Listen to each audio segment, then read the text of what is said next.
ಮಮತಾ ಬ್ಯಾನರ್ಜಿ ಸ್ವಲ್ಪ ಅಡಮೆಂಟ್ ಪಾಲಿಸಿನೇ ಇದ್ರೆ ನಾನೇ ಬರಬೇಕು, ನಾನೇ ಮಾಡಬೇಕು. ಅದಕ್ಕೆ ಇವತ್ತು ತಕ್ಕ ಫಲ ನೀವು ಅಲ್ಲಿ ಅನುಭವಿಸಿದ್ರಲ್ಲ, ಅಲ್ಲಿರ್ತಕ್ಕಂಥ এজেন্ট কাউন্টিং এজেন্টরা এবং প্রার্থী ক্যান্ডিডেটরা তারা ভোটিং এলাকা ছেড়ে আসবেন না। স্ট্রং রুমে যেখানে কাউন্টিং হচ্ছে মানে সেন্টারে, সেখান ছেড়ে কেউ আসবেন না। এটা বিজেপির প্ল্যান। প্রথম 2-3 রাউন্ডে আমি কালকে থেকেই বলছি যে ওদেরগুলো আগে দেখাবে, আমাদেরগুলো পরে দেখাবে। এবং অনেক জায়গায় 2-3 রাউন্ড কাউন্টিং করার পরে প্রায় 100টা জায়গায় কাউন্টিং বন্ধ করে রেখে দিয়েছে। এবং কল্যাণীতে ধরা পড়েছে 7টা মেশিন যেখানে কোনো মিল নেই।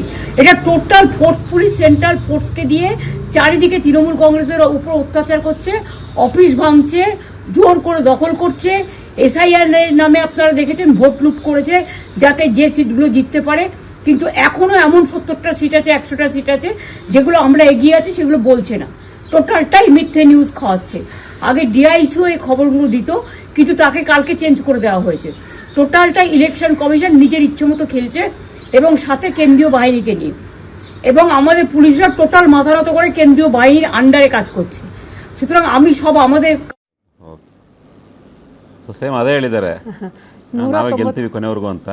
ಅದು ಯಾವ ವಿಶ್ವಾಸ ಗೊತ್ತಿಲ್ಲ. ಅವರು ಬರೀ ಅವ್ರ ಕ್ಷೇತ್ರದ ಬಗ್ಗೆ ಹೇಳಿದ್ರು ಅಥವಾ ಎಲೆಕ್ಷನ್ ಕಾನ್ಸ್ಟಿಟ್ಯೂನ್ಸಿ ಬಗ್ಗೆ ಹೇಳಿದ್ರು, ಅಷ್ಟು ಲೀಡ್ ಇದ್ಕೊಂಡು ಇಲ್ಲ, ಅವ್ರಿಗೆ ಇನ್ನ ಬೇರೆ ದಾರಿ ಇಲ್ಲ. ಎಲೆಕ್ಷನ್ ಕಮಿಷನ್ ಒಪ್ಕೋಬೇಕಿತ್ತ, ಸೋಲ್ ಒಪ್ಕೋಬೇಕಿತ್ತಾನೆ ಅವರು. ಆಯ್ತು, ಜನ ಮೈಂಡೆಡ್ ನ ತೀರ್ಪು ಕೊಡ್ತಾರೆ ಅಂತ ಹೇಳ್ಬೇಕಿತ್ತು, ಒಪ್ಕೋಬೇಕಾಗಿತ್ತು. ಈಗ ನೀವು ಎಲೆಕ್ಷನ್ ಕಮಿಷನ್ ವಿರುದ್ಧ ಮತ್ತೆ ಪಿಟಿಷನ್ಸ್ ಹಾಕೋದು, ಹೈಕೋರ್ಟ್ ಹೋಗೋದು, ಸುಪ್ರೀಂ ಕೋರ್ಟ್ ಹೋಗೋದು, ಈ ಲೀಗಲ್ ಬ್ಯಾಟಲ್ಸ್ ಅವ್ರು ಶುರು ಮಾಡ್ತಾರೆ.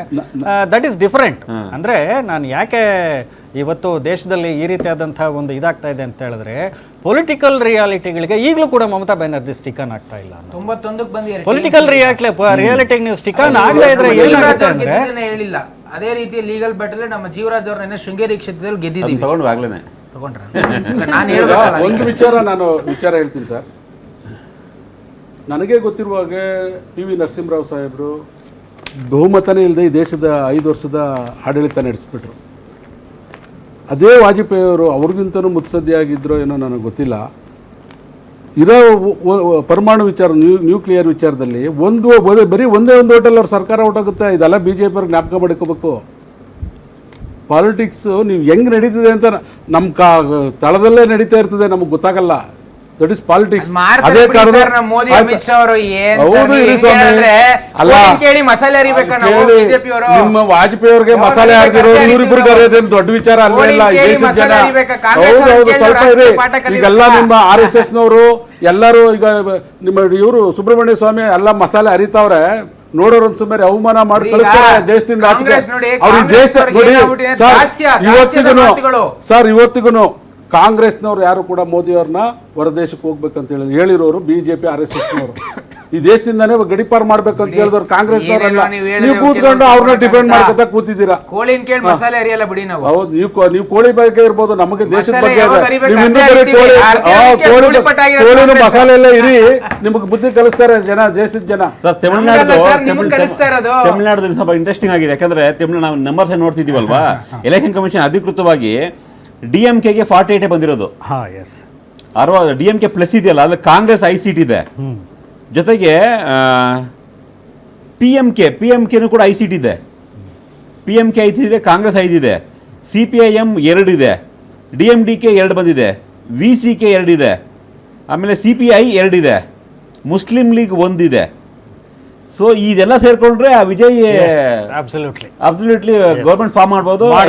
BJP, AIDMK, DMK ಬಿಟ್ಟು ಬ್ರೇಕಪ್ ತಮಿಳುನಾಡು ಡೀಟೇಲ್ ಬ್ರೇಕಪ್ ಅಲ್ಲಿ ಸಿಗ್ತಾ ಇಲ್ಲ ನಮ್ಮ ಇದರಲ್ಲಿ. ಸೊ ಹಾಗಾಗಿ ನೀವೀಗ ಹೇಳಿರೋ ಪ್ರಕಾರ ನೋಡಿದ್ರೆ definitely TVK will take all these parties. ಈಗ PMK 5 ಲೀಡ್ ಅಲ್ಲಿ ಇದ್ದಾರೆ, ಸಪೋರ್ಟ್ ಮಾಡಬಹುದು, ಚಾನ್ಸಸ್ ಇದೆ. ಯಾಕಂತ ಹೇಳಿದ್ರೆ DMDK 2, VCK 2 ಮತ್ತೆ CPI 2 ಮತ್ತೆ CPI 2 ಇದೆ. ಇವರೆಲ್ಲ ಬರ್ತಾರೆ, ಅಲೈನ್ಮೆಂಟ್ ಗೆ ಬರ್ತಾರೆ. ಆಗ ನಿಮ್ಗೆ DMK ಅಥವಾ ಬೇರೆಯವರ ಒಂದು ಏನೋ ಬೆಂಬಲ ಕೋರೋ ಅಗತ್ಯ ಕಾನ್ಫಿಡೆಂಟ್ ಅಂತ ಹೇಳ್ಬೋದು.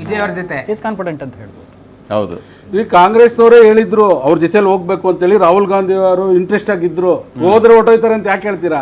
ರಾಹುಲ್ ಗಾಂಧಿ ಅವರು ಇದ್ರು, ಬಟ್ ಬಹಳಷ್ಟು ಜನ ದೇಶದ ನಾಯಕರುಗಳು ಇಲ್ಲ ನಮ್ಗೆ ಬಿಲಿಯಬಲ್ DMKನೇ, ಅವ್ರ ಜೊತೆಲೆ ಹೋಗೋಣ ಅಂತ ಹೇಳಿದ್ರು. ಬಟ್ ಸರ್, ಎಲೆಕ್ಷನ್ಗೆ ಮುಂಚೆನೆ TVK ವಿಜಯ್ಗೆ ಒಂದು ಕಾನ್ಫಿಡೆನ್ಸ್ ಇತ್ತು ಅನ್ಸುತ್ತೆ. ಯಾಕಂದ್ರೆ ಎಲ್ಲರೂ ಅವ್ರಿಗೆ ರಾಹುಲ್ ಗಾಂಧಿ ಟ್ರೈ ಮಾಡ್ತು, ಅಲೈನ್ಸ್ ಮಾಡ್ಕೊಳ್ಳೋಣ ಅಂತ, ಬಟ್ ಎಲ್ಲೂ ಹೋಗ್ಲೇ ಇಲ್ಲ ಅವರು.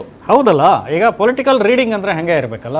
ನಿಮ್ಗೆ ಒಬ್ಬ ಲೀಡರ್ ಆಗಿ ಪೊಲಿಟಿಕಲ್ ಒಂದು ಫೋರ್ ಥಾಟ್ ಏನು ಅನ್ನೋದು ನಿಮ್ಮ ಅಪ್ರೆಹೆನ್ಷನ್ನು, ನಿಮ್ಮ ಒಂದು ಊಹೆ ಸರಿಯಾಗಿದ್ರೆ ಐ ಥಿಂಕ್ ನಾವು ಒಂದೊಂದು ಸಾರಿ ಅನ್ಕೊಳ್ತೀವಿ ಎಲ್ಲೋ ಒಬ್ಬ ಸಿನಿಮಾ ಆಕ್ಟರು, ಸಿನಿಮಾ ಮಾಡೋರಿಗೆ ಇಷ್ಟೆಲ್ಲ ತಲೆ ಇರುತ್ತಾ, ನಮ್ಮ ಪಾರ್ಟಿನಲ್ಲಿರುವಂಥ ಒಂದು ರಾಜತಾಂತ್ರಿಕರು ಚಾಣಾಕ್ಷರು ಏನು ಇರ್ತಾರೆ ಅನ್ನೋದನ್ನ ಈಗ ಗೊತ್ತಾಗ್ತದೆ. ಆಡನ್ಸ್ ನನ್ನ ಸ್ನೇಹಿತ ಒಬ್ರು ಎಲೆಕ್ಷನ್ ಒಂದು ತಿಂಗಳಿದ್ರು, ತಂಜಾವೂರಲ್ಲಿದ್ರು, ಚೆನ್ನೈಲಿದ್ರು. ಅವರೇ ಈ ತರ ಬೇರೆ ಬೇರೆ ಪಕ್ಷಗಳಿಗೆ ಕೆಲಸ ಮಾಡಕ್ ಹೋಗಿದ್ರು. ಅಂದ್ರೆ ಅವರು ಆಸ್ ಎ ಪೊಲಿಟಿಕಲ್ ಅನಲಿಸ್ಟ್ ಆಗಿ ಹೋಗಿದ್ರು. ಕೆಲವು ಡಾಟಾ ಕಲೆಕ್ಟ್ ಮಾಡಿ ಯಾವ ಕ್ಷೇತ್ರದಲ್ಲಿ ಜಾತಿವಾರ ಸಮೀಕ್ಷೆ ಇವೆಲ್ಲವನ್ನು ಮಾಡ್ತಿದ್ರು. ಅವರು ಆಕ್ಚುಲಿ ನನಗೆ ಎಕ್ಸಿಟ್ ಪೋಲ್ ಆದ ನಂತರ ಹೇಳ್ತಾ ಇದ್ರು, ಟಿವಿಗೆ ವಿಜಯ್ಗೆ ಅಲ್ಲಿ ಪಾರ್ಟಿ ಕೇಡರೇ ಇಲ್ಲ, ಒಂದು ಕೇಡರಿಲ್ಲ ಅಲ್ಲೇ. ಅಂದ್ರೆ ಬೈಕ್ಗೆ ಪೆಟ್ರೋಲ್ ಇಲ್ಲ, ಅಲ್ಲಿ ಹೋಗೋಂಥ ಕಾರ್ಯಕರ್ತರಿಗೆ ಪೆಟ್ರೋಲ್ ಇಲ್ಲ, ಊಟಕ್ಕೆ ಕೊಡ್ಸೋಕ್ಕೆ ದುಡ್ಡಿಲ್ಲ, ಈ ತರ ಇದೆ. ಎಕ್ಸಿಟ್ ಪೋಲ್ಸ್ ನೋಡಿದ್ರೆ ಹೆಂಗೆ ಪ್ರಿಡಿಕ್ಟ್ ಮಾಡ್ತಾರೆ, ಸಾಧ್ಯನೇ ಇಲ್ಲ ಅನ್ನೋ ತರ ಹೇಳ್ತಾ ಇದ್ರು. ನಾನು ಅದಕ್ಕೆ ಆಗ್ಲೇ ಒಂದು ಎಕ್ಸಾಂಪಲ್ ಕೊಟ್ಟೆ ನಾನು ನಿಮ್ಗೆ, ಚಿಕ್ಕಬಳ್ಳಾಪುರ ಲೋಕಸಭಾ ಎಲೆಕ್ಷನ್ಸ್ದು. ಈ ಜನರ ಅಂತರಾಳ ಅನ್ನೋದು ಅಷ್ಟು ಗಟ್ಟಿಯಾಗಿರುತ್ತೆ ಅಂತ, ಅದು ನಿಮ್ಮ ಸಮೀಕ್ಷೆಗಳು, ನಿಮ್ಮ ಲೆಕ್ಕಾಚಾರದ ಊಹೆಗೂ ನಿಲುಕದಂತಹ ಒಂದು ತೀರ್ಮಾನ. ಅದೇ ವಿಧಾನಸಭಾ ಕ್ಷೇತ್ರ ಸರ್, ಅಲ್ಲ ಲೋಕಸಭಾ ಕ್ಷೇತ್ರ ನಾನು ಹೇಳ್ತಾ ಇರೋದು. 1992ರಲ್ಲಿ ನಿಮ್ಮ ಒಂದು ಅನಾಲಿಸಿಸ್ಗೆ, ಲೆಕ್ಕಾಚಾರಗಳಿಗೆ, ಊಹೆಗೂ ನಿಲ್ಕೋದಿಲ್ಲ. ಯಾಕೆಂತ ಹೇಳಿದ್ರೆ ಮತದಾರ ಅಷ್ಟು ಪರ್ಫೆಕ್ಟ್ ಆಗಿ ಡಿಸೈಡೆಡ್ ಅಂತ ನೀವು ಯಾರಿಗೂ ಹೇಳೋ ಅಗತ್ಯ ಇಲ್ಲ. That is called as under current. ಅಂದ್ರೆ ಇನ್ನೇನು ಅಂತ ಹೇಳಿದ್ರೆ ನೀವು ಈ ಅಂಡರ್ ಕರೆಂಟ್ಸ್ ಎಲ್ಲ ಇದು ಹೇಗಿರುತ್ತೆ, ಇದು ಒಂದು ಸಾರಿ ಸ್ಫೋಟ ಆದ್ರೆ ನೀವು ಹೇಗದು ಸ್ಫೋಟ ಆಗುತ್ತೆ, ಥ್ರೂ ದ ಬ್ಯಾಲೆಟೇ ಅಲ್ವಾ. ಇದು ಪ್ರಜಾತಂತ್ರ. ಯಾಕೆಂತ ಹೇಳಿದ್ರೆ ನಿಮ್ಗೆ ಯಾರು ಕ್ಯಾಂಪೈನ್ ಮಾಡ್ಲಿಲ್ಲ, ನಿಮ್ ಪರವಾಗಿ ಯಾರು ನಿಂತ್ಕೊಳ್ಳಿಲ್ಲ. ಸೊ ಈ ರೀತಿ